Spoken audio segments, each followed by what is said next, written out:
Fortaleza, a emissora da Casa do Povo.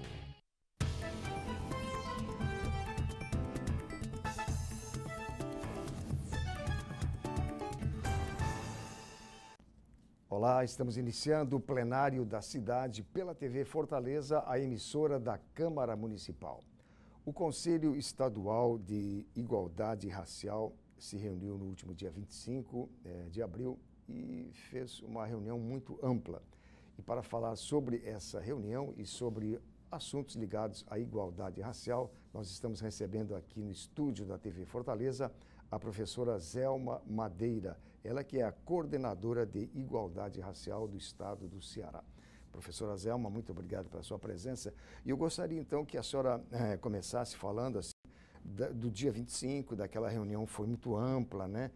Da questão racial, que envolve indígenas, negros, quilombolas, ciganos, enfim, um assunto muito amplo. Certo, bom dia. Eu que agradeço a gente ter a oportunidade de estar tratando, né, da nossa pauta.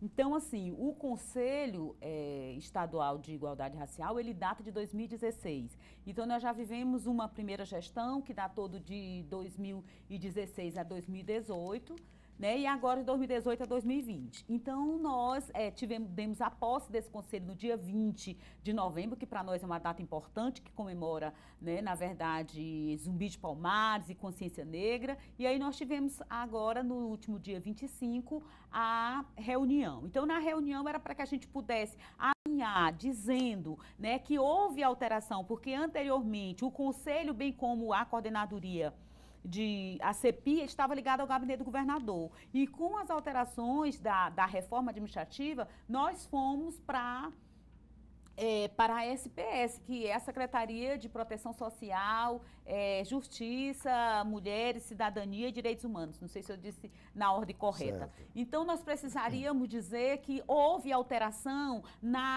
dos conselheiros, não é? Dos assentos, então, principalmente da parte governamental. Então, nós temos um conselho constituído de 26 conselheiros, 13 da sociedade civil e 13 do governo. Então, nós temos secretarias que foram extinta, então deveria ser substituída por outras. Outras que se juntaram. Nós tínhamos tanto assento para a Secretaria de Esporte como de Juventude. Então, agora nós temos a Secretaria de Esporte e Juventude. Então, daí uma representação. E aí nós aproveitamos a ocasião de estar modificando o regimento e a lei que cria o Conselho para estar convidando secretarias para nós importantes, como a Secretaria da Administração Penitenciária e como a Secretaria de Segurança Pública. Então, nós convidamos e aí essas pessoas também, esses representantes, já participaram conosco nessa hora de pensar, de primeiro explicar o novo formato e depois quais as prioridades que nós temos para uma pauta que visa romper o racismo e ter uma política de transversalidade. Então, a igualdade racial, ela é muito transversal. A gente precisa estar em todas as políticas setoriais,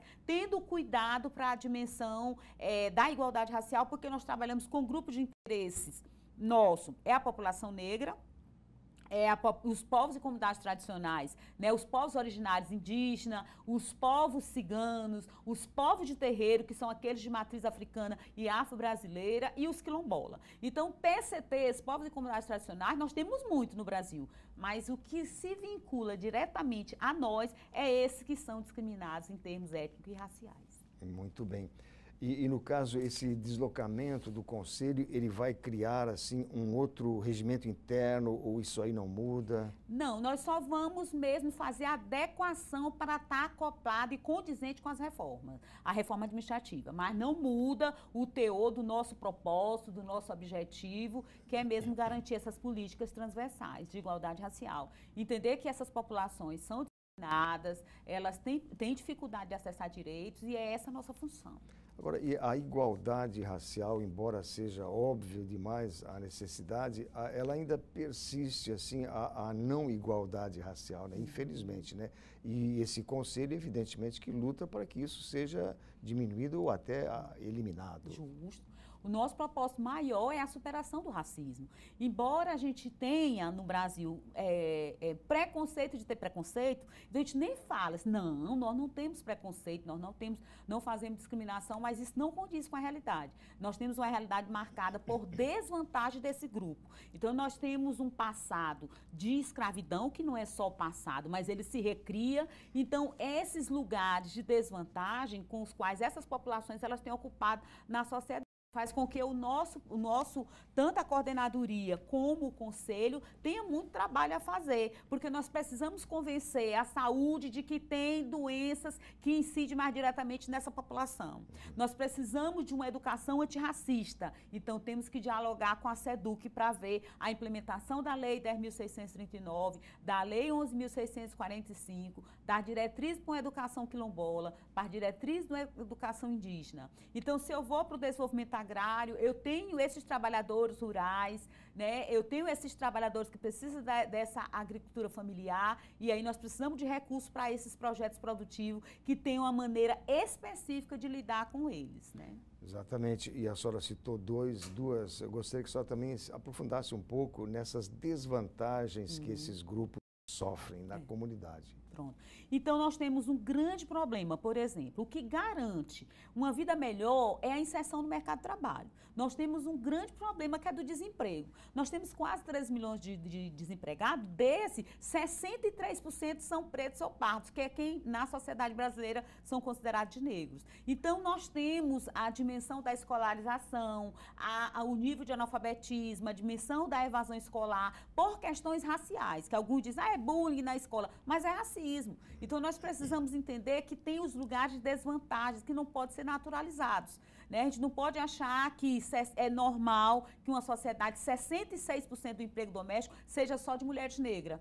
Então, por que esses lugares nós queremos estar? Essas populações querem estar em toda a esfera social. Nós não queremos estar só em lugar de desvantagem, com todo o respeito que a gente tem ao emprego doméstico. Mas a gente sabe que foi o que teve mais dificuldade para a PEC das domésticas passar. Porque nós temos um ranço de escravidão muito grande. Nós ainda temos um ranço de discriminação. E a gente naturaliza. Não é assim mesmo. Mas não é assim mesmo. Nós temos que desconstruir. E aí, a coordenadoria, ela já existe no governo do Estado desde 2010. E eu tenho assumido, porque, na verdade, eu sou da UES, eu sou professora da UES, mas eu fui convidada pelo governador Camilo Santana em 2015 para assumir nesse desafio. O desafio é enfrentar o racismo, trabalhar para diminuir os índices de desigualdade e fortalecer as identidades. Esses povos, eles são diferentes. E não tem problema ser diferente, se essa diferença for aberta à diversidade. O problema da diferença é quando ela escalona, quando ela hierarquiza, quando ela diz quem pode, quem não pode, quem domina, quem é dominado.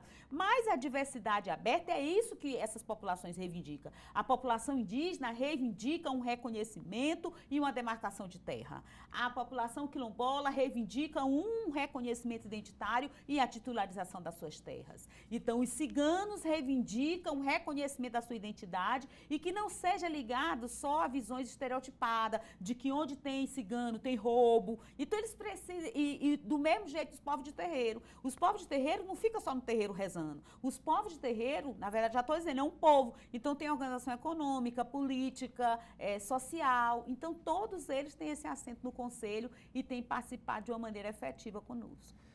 Muito bem. Plenário da cidade, vamos fazer um breve intervalo e na volta a gente continua conversando com a professora Zelma Madeira, que é coordenadora de Igualdade Racial do Estado do Ceará. Aguarde um instante só.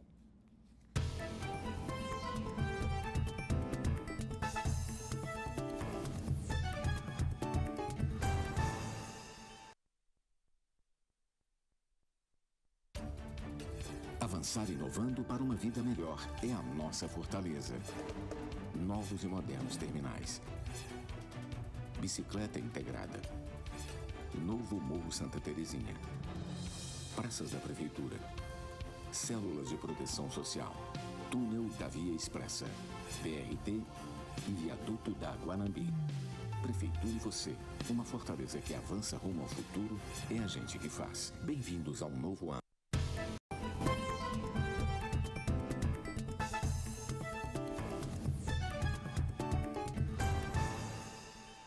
Estamos de volta com o plenário da cidade pela TV Fortaleza. Estou conversando com a professora Zelma Madeira, ela que é coordenadora da Igualdade Racial do Estado do Ceará. Professora Zelma, o Brasil foi um dos últimos países do mundo, né, do mundo ocidental, a libertar os escravos vindos da África, né? E por quanto tempo a senhora imagina que pode perdurar essa história que a gente diz assim, não, o Brasil faz pouco tempo, pouco mais de 100 anos que foram libertados os escravos, isso aí vai demorar muito tempo para que essa igualdade existe. O que a senhora acha disso?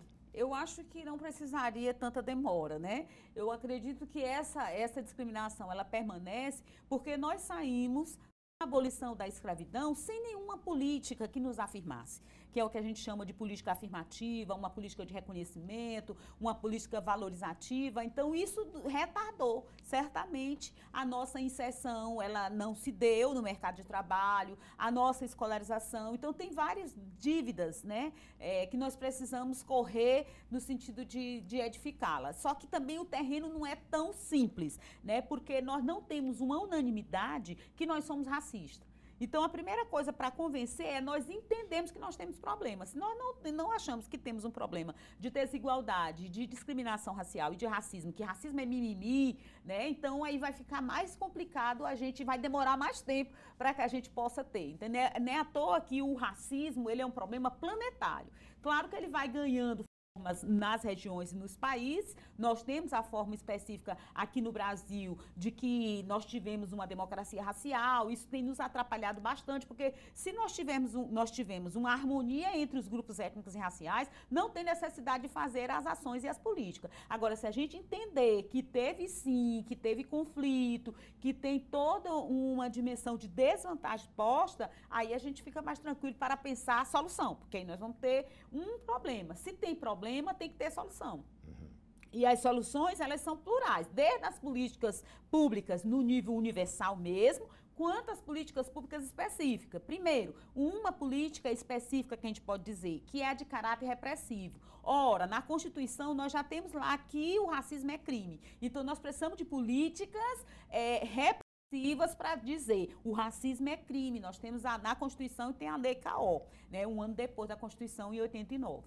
Então, nós temos também as políticas de caráter valorizativa, que aí vai nos ajudar a entender a história desses povos, a entender a história de África, a entender a história dos afro-brasileiros, a dizer que esse povo não é só problema, que essas populações, elas têm legado, que essas populações fizeram e conseguiram construir e consolidar essa nação. Então, é por isso que nós precisamos fazer política de transversalidade da igualdade racial.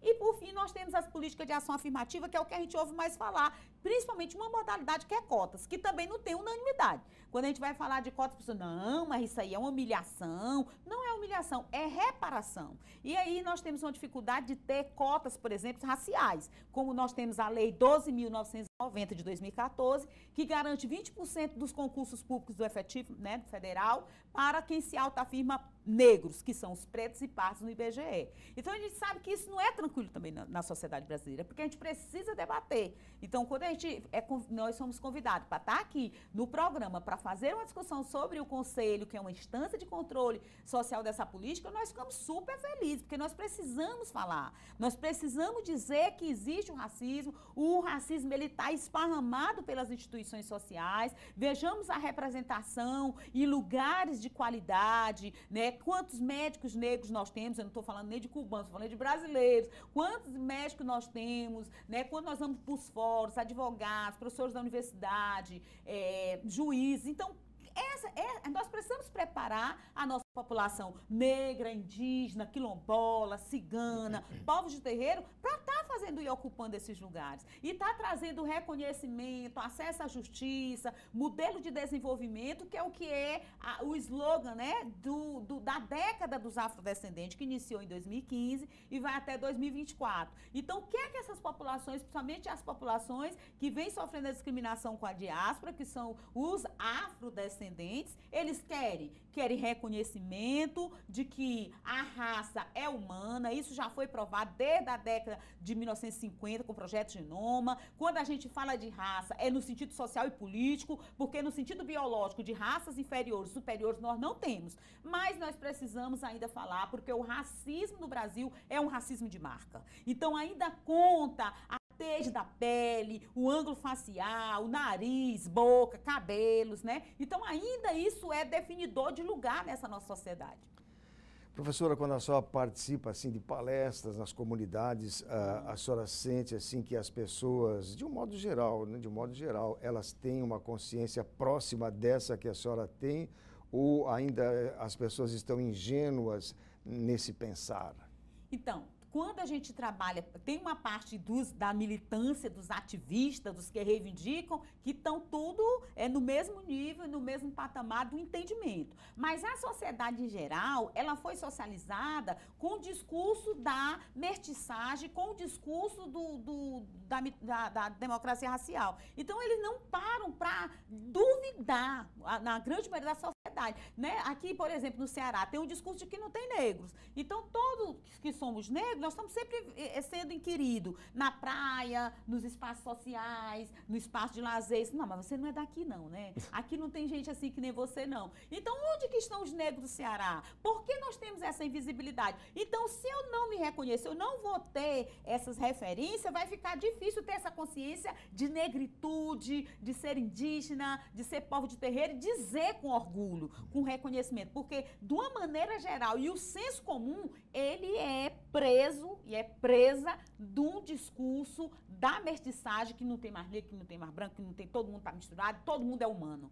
Todo mundo é humano, com certeza. A raça é humana, mas ainda existem as hierarquias, as diferenças que escalonam, que diz quem pode, quem não pode, né? Quem é esses lugares de vantagem, por exemplo, o parlamento, quem é que pode ser presidente da República, quem é que pode ser vereador, quem é que pode ser deputado, esses lugares. Não é só a vontade de você querer, é porque temos uma estrutura que vai diminuindo as oportunidades e as possibilidades. Muito bem, professor, nós estamos chegando no final do programa. Eu gostaria que a senhora fizesse as suas considerações finais a respeito do Conselho da Igualdade Racial do Estado e dos avanços, já que ele existe desde 2010 e nesses 9 anos não evoluiu nada. Não, quem existe de 2010 é a coordenadoria. Ah, sim. A instância de participação, ela data de 2016, né? Sim, então, nós só temos 2016 para cá, essa é a segunda gestão. Então, o que para nós é interessante é a participação desse segmento, a possibilidade de ser recebido pelo prefeito, pelo governador, para ter os MAP, né, que a gente sabe que é a garantia de recurso para projetos produtivos. Então, a gente tem conseguido, né, dialogar também com as secretarias, com a Secretaria de Saúde, com a Secretaria de Educação. Claro que tem sempre a dificuldade, mas a gente trabalhando, governo e sociedade juntos, nós vamos avante. E uma das nossas metas, né, do Conselho esse ano, de 2019, é aprovar o Plano Estadual de Promoção da Igualdade Racial. Porque aí nós vamos estar organizando e sistematizando em cada área as áreas de interesse para nós, como é a área de segurança pública, a dimensão da abordagem policial para a juventude negra, os processos educacionais. Nós temos sim, nós conseguimos também, já nessa gestão, de 2017, a lei das cotas nas universidades estaduais, UVA, URCA e UES. Então, nós temos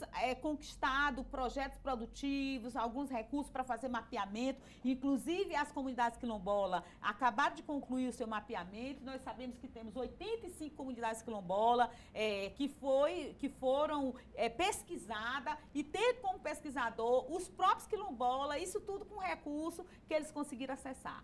Então, nós temos essas e outras lutas ainda para travar, mas a gente tem a certeza que a união de sociedade e o governo junto, a gente pode conseguir uma sociedade mais justa em termos raciais. Com certeza, professora Zelma Madeira, muito obrigado pela entrevista e parabéns pelo seu trabalho na Coordenadoria Estadual da Igualdade Racial. Muito obrigado. O plenário da cidade termina aqui. Obrigado pela sua companhia e até amanhã.